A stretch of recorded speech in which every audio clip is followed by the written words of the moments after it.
Hi, this is Robert and this is my top 10 uses for leftover sprue. I constantly have leftover sprue, as I'm sure you guys do too, and my wife isn't too happy about it, so I need to do something with it. I don't have any way to recycle where I live. I figured I'd go online, look up some ideas, and I actually ended up coming up with some ideas myself. Now, keep in mind that most of what I'm showing are works in progress. Alright, starting off. Number 10 is a brick wall. As you can see, I just have cut up bits of sprue and then re-glued together again, and that makes a brick wall. Advantages of this are it is ridiculously simple to make. With a bit of work it can look quite good. The disadvantage is that it does require a bit of work to look good. You can't just slap it together and get something that looks really great. Other disadvantages are that it is probably one of the most obvious uses of sprue. Number 9, pavements. If you're doing city bases, city terrain, anything like that, you will want to be able to show road surfaces and then pavements. And the best way to really make that stick out is to have a sprue as the lower pavement bit here. Advantages are that it is very simple to make, again, just like the brick wall. Disadvantages are that the pavement has to actually be the right height. I tried to do this with polystyrene building foam and it did not work because the foam is higher up than the sprue and it doesn't look right. It looks like the city is kind of bulging apart. So you have to have other materials that work well with it. Number 8, extra armor. I don't have any pictures of this myself. I found this image online and I could trace it back to Daka but couldn't find the exact user's name, so if he's out there, please get in touch if he's not okay with this. Extra armor is great for ramshackle vehicles like orcs and, well, orcs.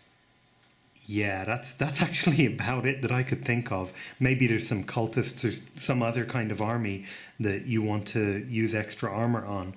The advantage is that this can really fit in and bulk out your piece and make it really look low tech. Disadvantage is you have to be very careful that this does not look bad. These pictures are great, but I saw a lot of examples online of badly used sprues, and I actually tried it myself and I couldn't make it look right. Really have a think before you use this. Number 7, a movement tray frame. Here we have a small unit inside a movement tray, which I haven't finished yet. And you can see that the frame just fits around it quite precisely. Now, advantages of this are you can use this if you're making magnetic basing on your miniatures and you want to have a metal tray to stick them to. So you just order the metal sheeting, cut up the metal sheeting and add on the sprue, and it looks pretty good actually. Downsides to it, unfortunately you have little gaps as you can see here, which you'll need to fill in. You also need to make sure that the measurement here is precise. I believe this is 10 centimeters. You really need to know the width of your unit, you need to know the depth of your unit before you make these at all. In addition, you need to decide if you're going to do something with them. How are you going to paint them? Are you going to add basing to them the same way you have basing on the miniatures? Because if you don't plan this right, it will look bad. Number 6, cobblestones. These are some cobblestone bases I've made earlier. Here are my small little bits of cobblestone. These are, well, advantages are these are pretty easy to make. They can look fairly good too, and they are very cheap. You'll probably notice a theme with my channel that I love cheap things, and I can't really afford the resin cobblestone bases that are being sold online, so I made my own really cheaply, really basically, and there's so much you can do with them. The disadvantage is, after chopping all of these and then having to glue them in place, you're actually taking a lot of time. So these aren't really for doing for your whole army. These are more for if you have just one unit or if you have a terrain piece that you want to do cobblestones on. Number 5, Chainlink Fence. This is really simple. I really like this idea. It's just get a piece of wire mesh, cut a piece of sprue, really simply. It's almost as simple as the bricks, and just line them up, and all of a sudden you've got your chain link fence. And if you want to add any embellishments like wire on the top or barbed wire or anything like that, or add them to a terrain base, it's really simple to do. I actually can't really think of many disadvantages to this. I guess if you're a fantasy player or something, but really this is simple, and I don't see why everyone can't just have this as part of their terrain collection.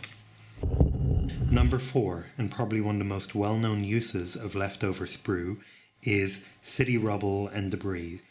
And I've actually left this as a work in progress as well, because I just wanted to show that you really can take any part of the sprue and just stick it onto whatever terrain piece or whatever you want to make, and just pop it in there and work it.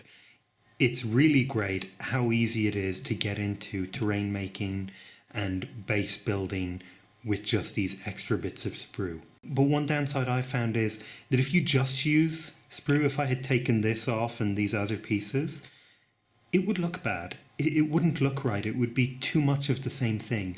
You have to mix this with other things, but generally this is quite easy, and the disadvantages are really whatever you bring to the table, to be honest. Number 3. Now, I quite like this one myself because I came up with it, and it is barricades for 6mm miniatures. Now, you can use it on full terrain pieces or just on small little pieces that you add to your table like this. And the great thing is you just have to measure them, chop them, and place them on whatever base you're using. Now, if you don't want to place them on a base and you want to take them off, that's okay, but you're starting to see a disadvantage in that they're really too small and too itty-bitty to be used correctly in a 6mm board.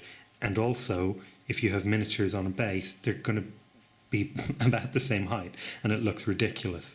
So you need to put them on a piece of terrain, and all of a sudden you have somewhat realistic looking city piece for your 6mm miniatures.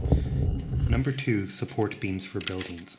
Now, when you're starting out making terrain, you're probably going to make something like this no matter what era of gaming you're starting out in, whether it's fantasy, historical, modern, futuristic. You're probably at some point going to see a building similar to this ruined one here.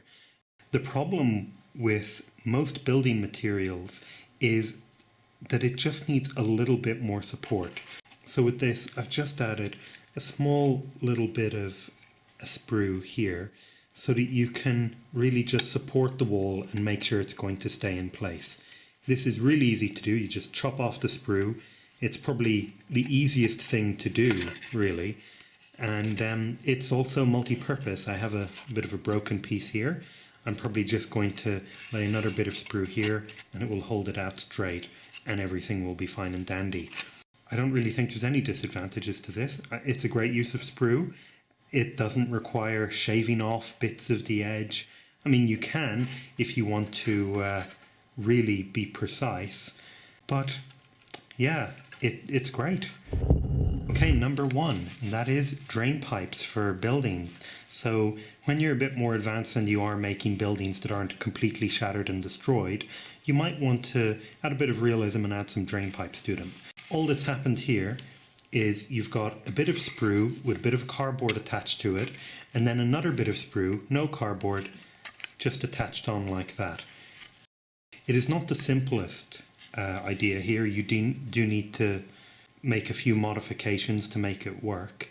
But if you get it right, I think it can really add some character to your buildings. I think aesthetically, a lot of buildings look a bit drab and dull when they don't have little additions like this. The disadvantage is you do have to plan out what you're doing. You do have to have some experience making some buildings first.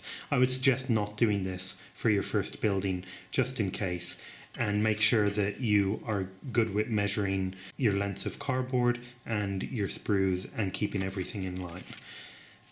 Another thing is, I noticed that if you want to make a slightly different kind of drain pipe, you can get a sprue like this where there's an angle going down, maybe cut off to here, and then you could have a drain pipe angle down like this, and that could actually look really nice. So that's my top 10 list of how to use leftover sprues. If you have any different ideas for using sprues or just want to tell me your top 10, please leave a comment. Alternatively, if you want a tutorial showing how to make any of these, also leave a comment. And if you like, subscribe to my channel. And remember, for every subscription I get, a paint pot gets its wings.